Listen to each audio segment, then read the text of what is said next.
Hi friends, ये हमारा revision lecture है पैराबोला फॉर एनडीए के लिए। इसमें हम वो केवल उतना ही सिलेबस कवर करेंगे जो एनडीए के एग्जाम में आता है। तो एनडीए के एग्जाम में क्या नहीं आता है, टेंजेंट टू पैराबोला से लेकर जितनी भी आगे चीजें हम आप लोगों ने पढ़ी हैं फॉर वेरियस कॉम्पिटिटिव एग्जामिनेशन, वो इसमें नहीं आती हैं। तो हमारा जो equation of tangent, chord et cetera, ये जितनी भी चीजें हैं ये हम नहीं करेंगे। और जो इसका सिलेबस है मोर और लेस हमारा एनसीईआरटी के सिलेबस से मैच करता है।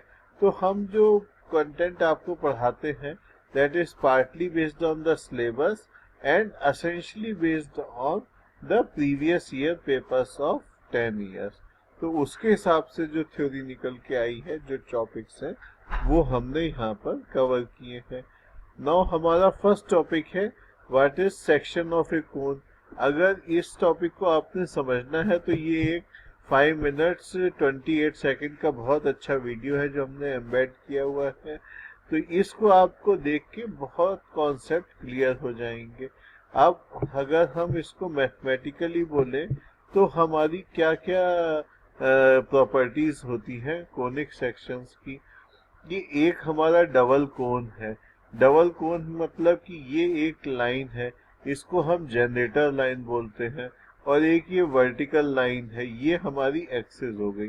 तो हम जब इस जनरेटर लाइन को इस एक्सिस के अगेंस्ट रोटेट करेंगे इस तरह से, इस पॉइंट को फिक्स रखे हुए, तो हमारा जो डबल कोन जनरेट होगा वो हमारा डबल कोन हो गया। अब इसको अगर हम एक, इसमें जो अल्फा एंगल है ये इस जनरेटर का एक्सिस के साथ जो एंगल है वो है हमारा अल्फा।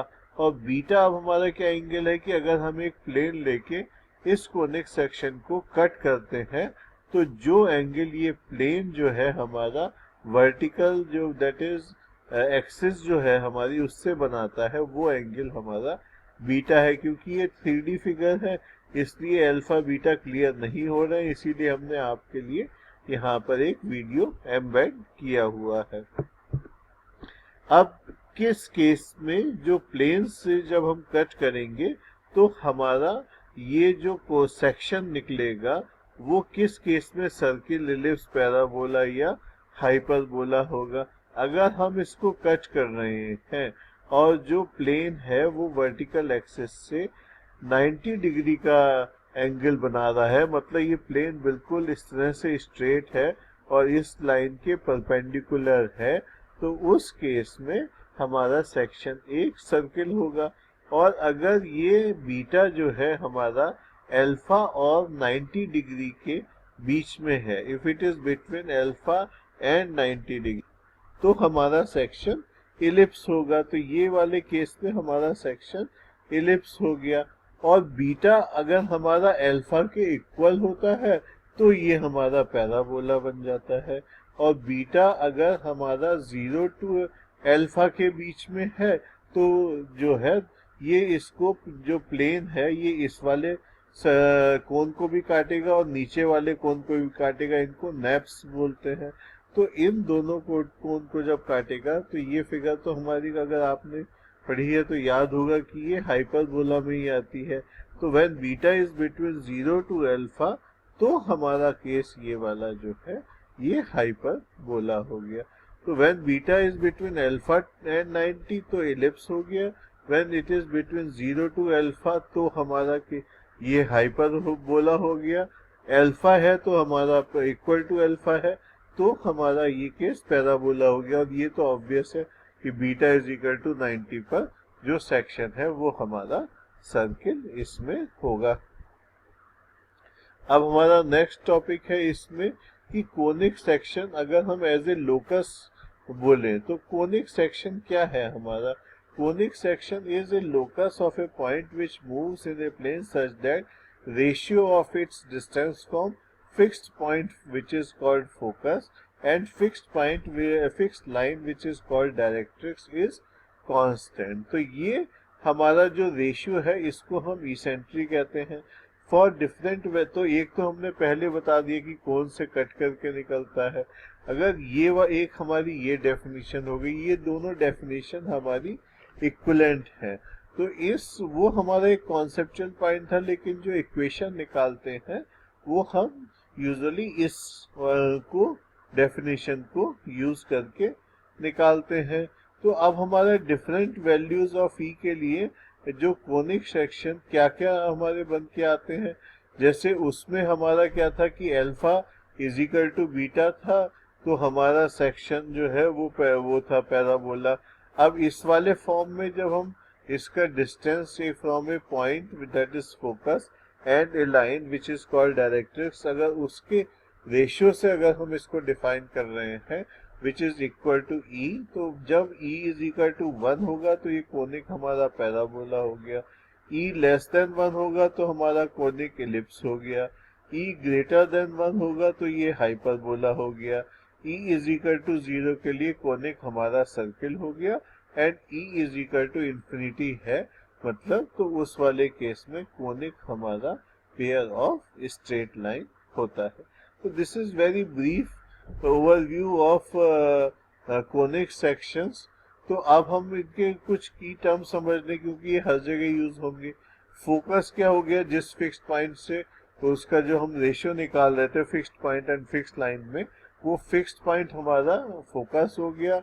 जिस लाइन से हम रेशियो निकाल रहे थे उसमें जो लाइन की लाइन है वो हमारी डायरेक्ट्रिक्स हो गई।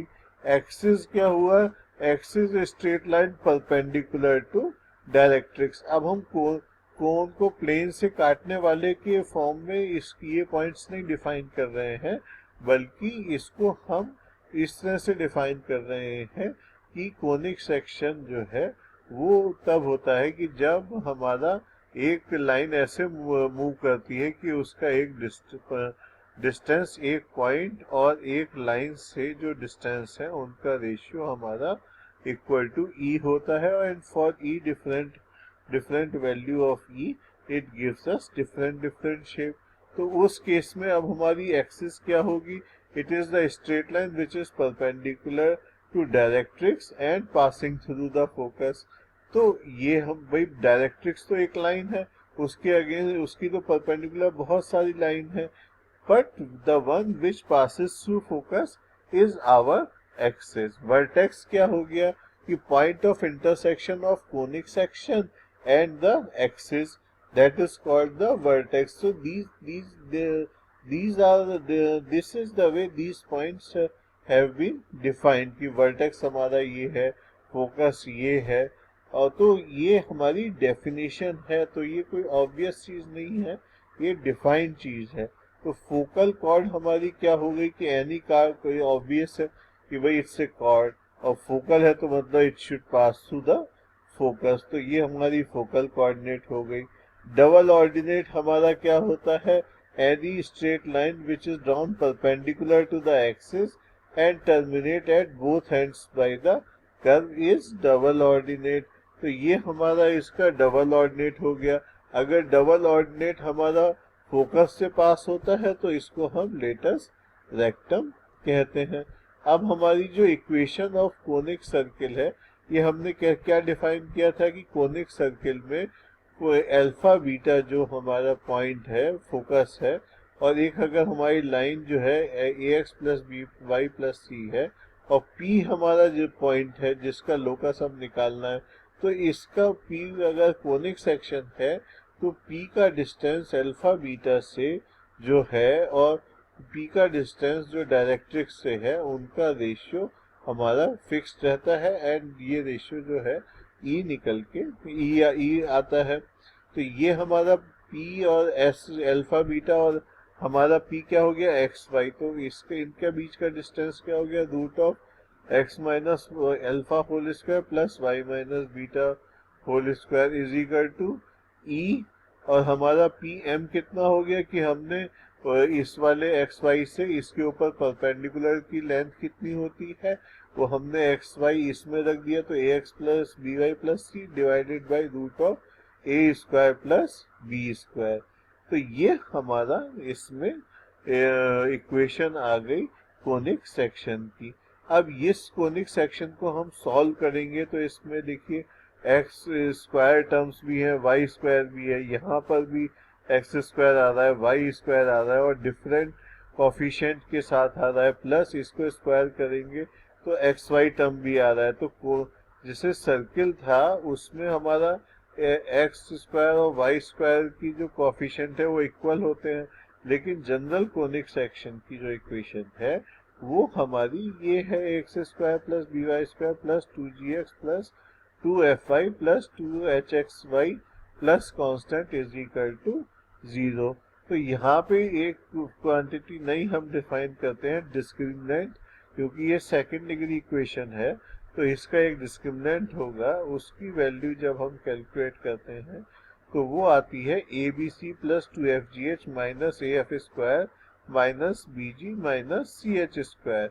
वी सजेस्ट दैट आप इस वैल्यू को अच्छे से रिमेम्बर कर लें और इस एक्सप्रेशन को भी याद कर लें, क्योंकि ये बहुत ही हमारा यूजफुल एक्सप्रेशन है। इसका यूज यहाँ पे नहीं कहीं और जगह भी होता है। तो अब हमारा जो है ये वाली जो इक्वेशन है डेल्टा की डिफरेंट वैल्यूज के लिए हमारा जो ये इक्वेशन है वो डिफरेंट होती है हमारी। तो when delta is equal to 0 तो it is not a usual conic, it is pair of straight lines.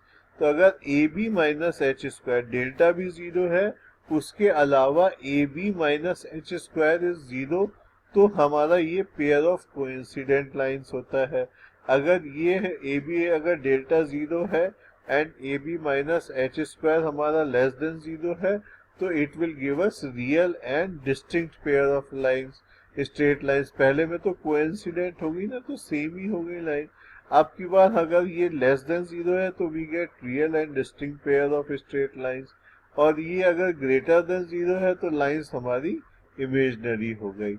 It is only when this discriminant that is delta is not 0, तो हमारा क्या हो गया abc plus 2fgh minus af square minus bg square minus ch square, when this value we calculate and it turns out to be not equal to 0, तो ही हमें conic sections proper मिलते हैं। तो इस अगर ये हमारा पता ही है कि ये इस वाले केस में हमने डिस्कस किया ही है कि ये जो हमारी इक्वेशन है ये एक जनरल जो इक्वेशन है सेकंड डिग्री की, ये हमारी सर्किल कब रिप्रेजेंट करती है, जब हमारा एक्स वाई वाला टर्म 0 होता है and a is equal to b होता है। दूसरा ये पैराबोला कब रिप्रेजेंट करती है, वो a b minus h square से ही हम डिसाइड करते हैं कि when a b minus h square is equal to 0 and a is equal to 1, तो ये पैराबोला को रिप्रेजेंट करता है। When a b minus h square is greater than 0 and is less than 1, तो ये एलिप्स को रिप्रेजेंट करता है। And when a b minus h square is less than 0 तो and e is greater then 1, तो ये एक हाइपरबोला को रिप्रेजेंट करता है। तो फाइनल केस हमारा इसका ये है, रेक्टेंगुलर हाइपरबोला को ये कब रिप्रेजेंट करेगा, तो रेक्टेंगुलर हाइपरबोला के लिए a b minus h square should be less than 0 and a plus b should be equal to 0 and e is equal to √2। So when all these three conditions are met, ये जो हमारा general equation है ये एक rectangular hyperbola को represent करेगी। अभी हमने कोनिक सेक्शंस की जनरल डेफिनेशन पढ़ी है कि उसमें क्या है कि it is locus of a point which moves in such a way कि उसका जो डिस्टेंस है from a point and line, ये जो इसका रेशियो है वो फिक्स्ड होता है। तो नाउ पैराबोला के केस में ये फिक्स्ड रेशियो जो ई कहलाता है ये इसकी वैल्यू 1 होती है। तो पैराबोला के केस में it is a locus of a point which moves in a plane such that its distance from a fixed point which we know is called as focus in the plane is always equal to distance from a fixed line in the same plane which is called directrix. So this is the basic definition of parabola. तो हमारा अगर S जो है वो हमारा focus है, and PM जो तो पीएस हमारा दो पॉइंट्स के बीच का डिस्टेंस हो गया, एक तो मूविंग पॉइंट एंड एक फोकस जो है, एंड पीएम हमारा उस पॉइंट का डिस्टेंस हो गया फ्रॉम ए लाइन, तो उससे अगर हमने लाइन पे परपेंडिकुलर डाला तो वो पीएम हो गया। तो इन दोनों का रेशियो अगर 1 है तो हम कहते हैं कि हमारा ये जो P का लोकस है वो हमारा एक पैराबोला की शेप का होगा। तो ये हमारी पैराबोला की बेसिक डेफिनेशन होगी। अब हमारा नेक्स्ट पॉइंट है standard equation of the parabola. तो हमारी स्टैंडर्ड इक्वेशन पैराबोला की क्या होती है, जो सबसे ज्यादा यूज होती है डेफिनेशन, वो है हमारी y square is equal to 4ax, और जो कम यूज होती है वो है y square is equal to -4ax, और जो सबसे ज्यादा इम्पोर्टेंट है वो है x square is equal to 4ay, क्योंकि ये क्वाड्रेटिक इक्वेशन में यूज होती है, क्योंकि ये एक y को as a quadratic function of x लिखती है, तो इससे रूट्स वगैरह निकालने में सबसे ज्यादा इसी का यूज होता है।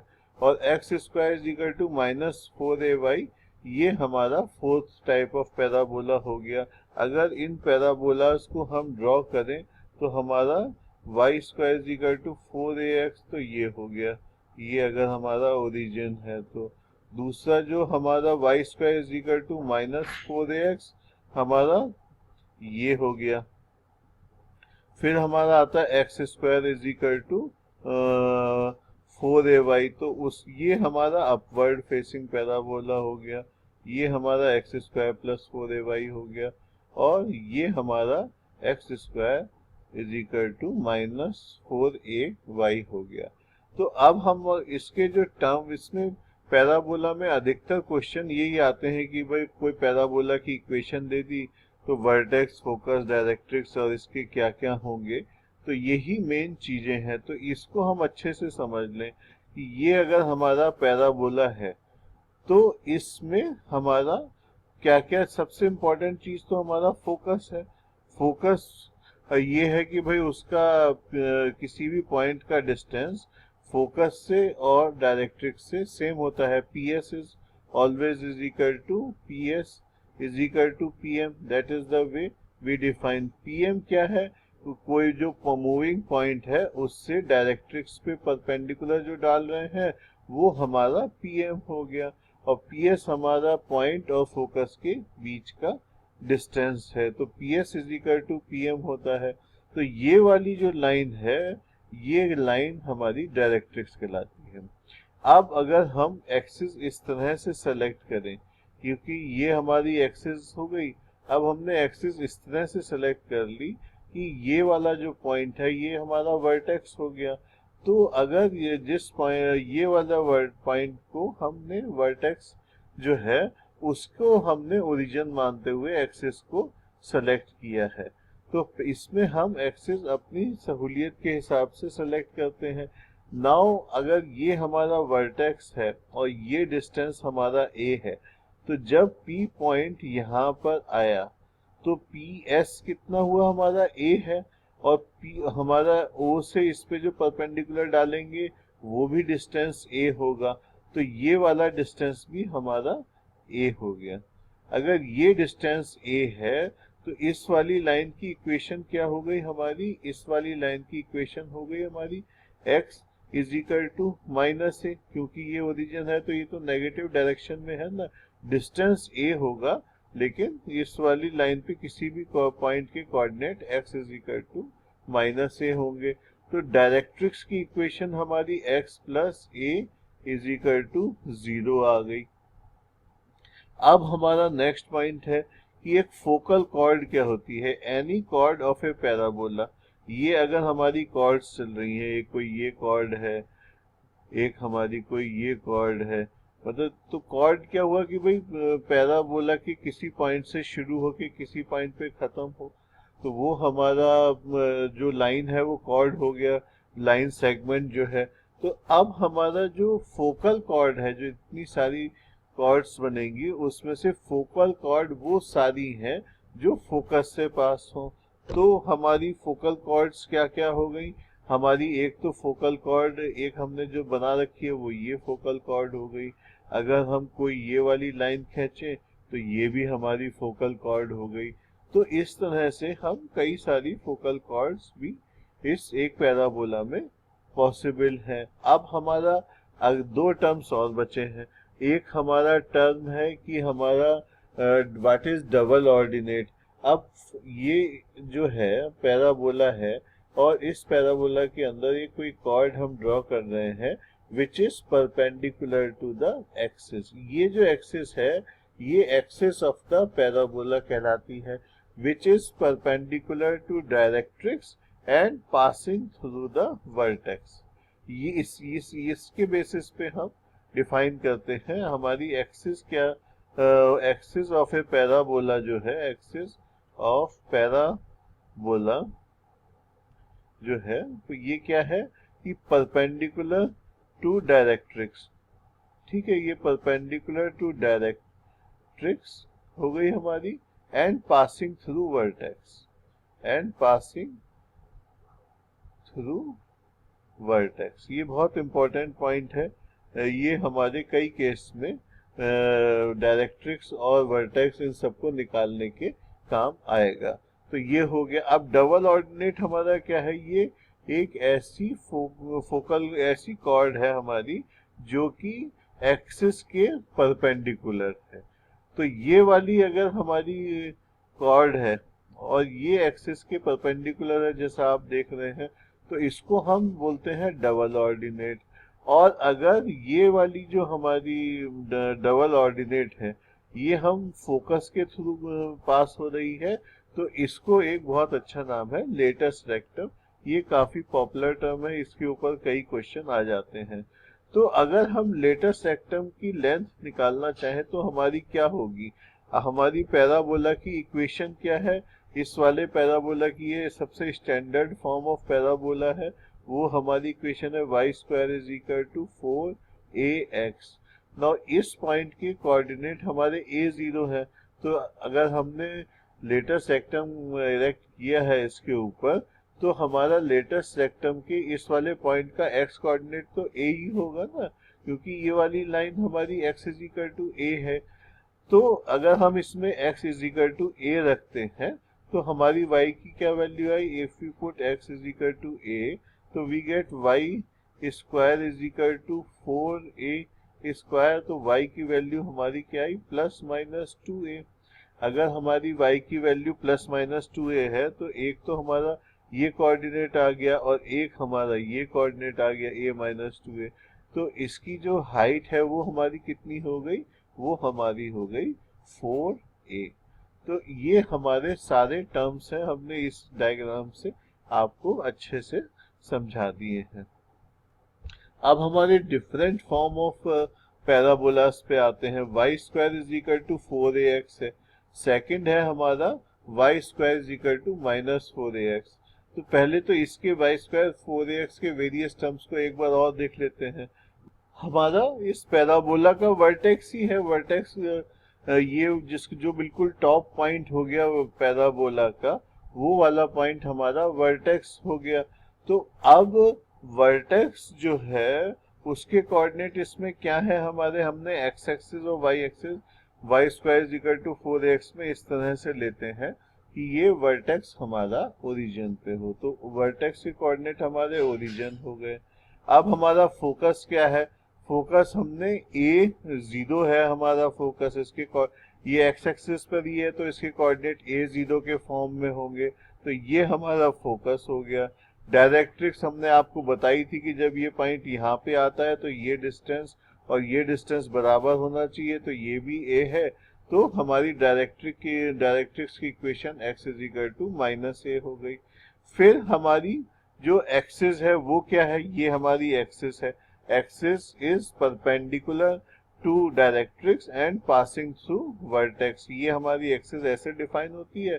तो एक्सिस हमारी x एक्सिस हो गई, तो इसकी जो हमारे इक्वेशन हो गई वो हमारी क्या हो गई, y is equal to 0। Latus rectum हमारा इसका 4a हो गया, ये हमारा 2a ऊपर आ गई। और 2a नीचे हमारी लेंथ आ गई, तो टोटल लेंथ हमारी ये लेंथ है लेटर सेक्टम की, और ये हमारी 4a हो गई। अब यही value different forms of parabola के लिए क्या होंगी? अगर y square is equal to -4ax है, तो इसमें क्या हो गया, a की जगह आपको ये तो दिमाग में रखते हैं, लेकिन इनको एग्जाम में अगर पूछा जाए तो वहीं की वहीं ड्राइव कर लेना है। वो ड्राइव हम कैसे करेंगे कि हमने a की जगह -a हो गया इस वाले में, तो जहां जहां a है वहां वहां -a कर दिया। ये a है तो ये -a हो गया, ये -a है तो ये a हो गया। ये लेटर सेक्टम डिस्टेंस है 4a, तो ये 4a ही रहेगा, माइनस तो हो नहीं सकता डिस्टेंस, तो ये 4a ही रहा। अब हमारा ये वाला पैराबोला है x square is equal to 4ay। इसमें क्या होगा, आप देख रहे हैं कि x की जगह y हो गया है, y की जगह x हो गया है, तो 0 0 का तो 0 0 ही रहेगा, a 0 का 0a हो जाएगा, क्योंकि x और y कोऑर्डिनेट्स भी रिप्लेस हो जाएंगे। x is equal to -a की जगह y is equal to -a हो जाएगा, y इज इक्वल टू 0 की जगह x इज इक्वल टू 0 हो जाएगा। लेटर सेक्टम 4a है, इसमें एक्स वाई कहीं है नहीं, तो ये हमारा सेम रहेगा। अब हमें अगर x square equal to -4ay के निकालने हैं, तो हम इसी तरह से चलेंगे फिर से कि a की जगह इस -a रख दिया तो 0a 0 -a, y is equal to -a का y is equal to a, x is equal to 0 remain same हमारा, क्यों, और 4a हमारा it will also remain same.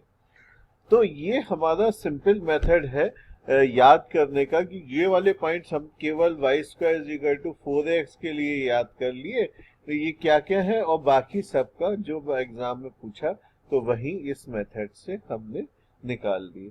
नहीं तो आप इतने ज्यादा याद करेंगे तो सब कंफ्यूजन क्रिएशन हो जाएगा।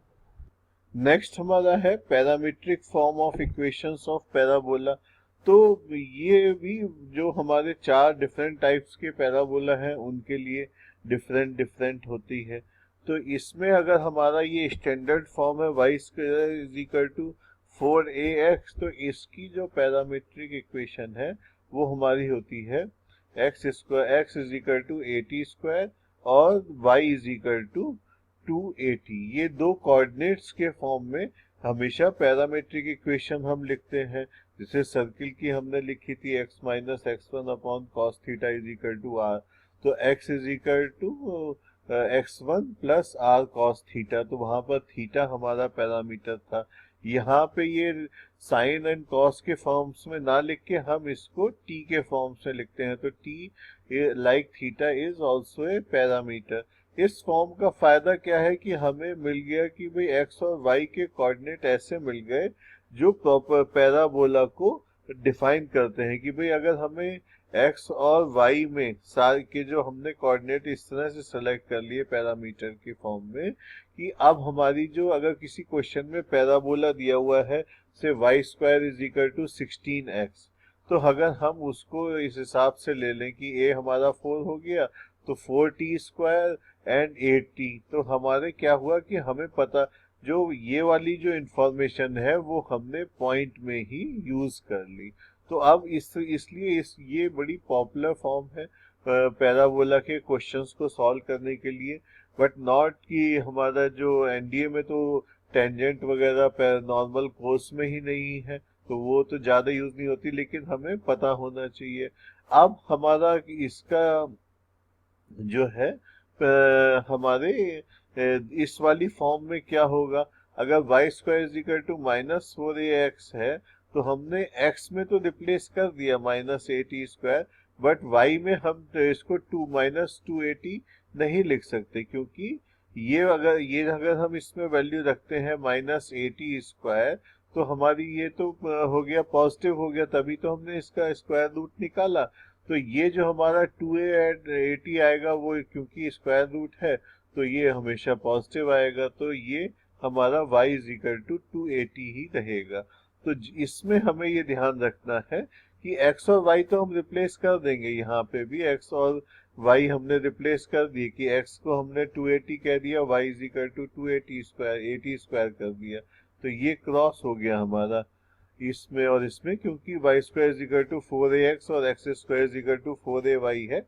लेकिन नेगेटिव फॉर्म में हमें ये ध्यान रखना है कि हम जिस टी स्क्वायर वाला टर्म है -at² उसी में लगाएंगे, क्योंकि और इसमें नहीं लगाएंगे क्योंकि वो स्क्वायर रूट से हमारा आया है। तो दोनों जगह a माइनस a से रिप्लेस नहीं होगा, केवल जो राइट साइड वाला टर्म है y is equal to -at² यही होगा। अगर हमारी general form of equation of parabola लेते हैं जिसमें हमारा वर्टेक्स जो है 0 0 पे ना होके एच के पर है, तो क्या हो गया, अगर जैसे ये हमारा पैराबोला होता है जनरल जो y square is equal to 4ax, और अगर हमारा ये वाला हम ओरिजिन यहाँ शिफ्ट कर दें और इससे बनाएं, तो ये हमारे कोऑर्डिनेट अगर एच के हैं तो हमारे पैराबोला की इक्वेशन क्या होगी, y माइनस के whole square is equal to 4ax minus h. अब हम इसको जब पैरामीट्रिक फॉर्म में लिखेंगे तो हम क्या लिखेंगे कि हमारा x माइनस एच तो हो गया आपका at² और हमारा y माइनस के हो गया 2at। तो x is equal to h plus at², y is equal to k plus 2at। ये हमारी पैरामीट्रिक फॉर्म ऑफ इक्वेशन आ गई फॉर जनरल पैराबोला। अब हमारा नेक्स्ट टॉपिक है, जैसे हर एक उसके लिए ज्योमेट्री, इसकी कोऑर्डिनेट ज्योमेट्री में हमने स्ट्रेट लाइन, सर्किल, और अब हम पैराबोला के लिए कर रहे हैं कि भाई कोई पर्टिकुलर पॉइंट की position with respect to parabola. तो इसमें हमारा स्टैंडर्ड मेथड ही है कि y square is equal to 4ax है, तो हमने P1 बोल दिया कि भाई P1 हमारा कैसे डिफाइन करा, किसी पर्टिकुलर पॉइंट को पूछना है, तो y1 स्क्वायर माइनस 4ax1, ये हमारा वैल्यू हमने इस एक्सप्रेशन की निकाल ली। और अगर ये पॉजिटिव आता है तो पैराबोला के आउटसाइड है, P1 इज इक्वल टू 0 आता है तो ऑब्वियसली ऑन पैराबोला है, और लेस देन है तो ये इनसाइड है। कोई पॉइंट पैराबोला के इनसाइड या आउटसाइड का क्या मतलब हुआ, इनसाइड की मतलब ये जो दो आर्म्स हैं इसकी पैराबोला की, इनके बीच में कहीं पॉइंट है, तो ये पॉइंट इनसाइड्स कहलाएंगे सारे, और ये वाले जो पॉइंट्स हैं ये आउटसाइड कहलाएंगे। अगर हमारा पैराबोला की शेप ये है तो पॉइंट जो इनसाइड है वो ये कहलाएंगे आपके, ये सब पॉइंट इनसाइड हो गए, और ये वाले जो पॉइंट है ये सब आउटसाइड हो गए। तो इसकी वैल्यू, उस वाले केस में हम क्या करेंगे, जो हमारा पैराबोला की इक्वेशन जब x square is equal to 4ay है, तो हम क्या लिखेंगे, x1 स्क्वायर माइनस 4ay1। ये हमारी उसकी इस वैल्यू को कैलकुलेट करेंगे और देखेंगे कि अगर ग्रेटर देन 0 है तो ये आउटसाइड द पैराबोला हो गया, अगर इज इक्वल टू 0 है तो हमारी ये ऑन द पैराबोला हो गया, लेस देन 0 है तो इनसाइड द पैराबोला हो गया। With this our lecture on revision notes of parabola for NDA comes to an end. इस लेक्चर के नोट्स आपको exam.com/12646 पे मिल जाएंगे। अगर आप में से कुछ लोग जो कम्पिटिटिव एग्जाम्स की तैयारी कर रहे हैं लाइक जेई एटसेट्रा, तो कहें कि भाई ये तो बहुत ही कम थ्योरी है, वो टेंजेंट वगैरह कहाँ गई, तो वो टेंजेंट ना एनसीईआरटी की बुक में है, ना सीबीएसई के सिलेबस में है, और ना एनडीए के सिलेबस में है, तो उस टॉपिक से क्वेश्चंस नहीं आते हैं। हमारा जो कोर्स कंटेंट है एक्सक्लूसिवली फॉर एनडीए के लिए डिजाइन है, तो उसमें वही क्वेश्चंस हम कवर कर रहे हैं जिससे एनडीए में क्वेश्चंस आते हैं। Thank you.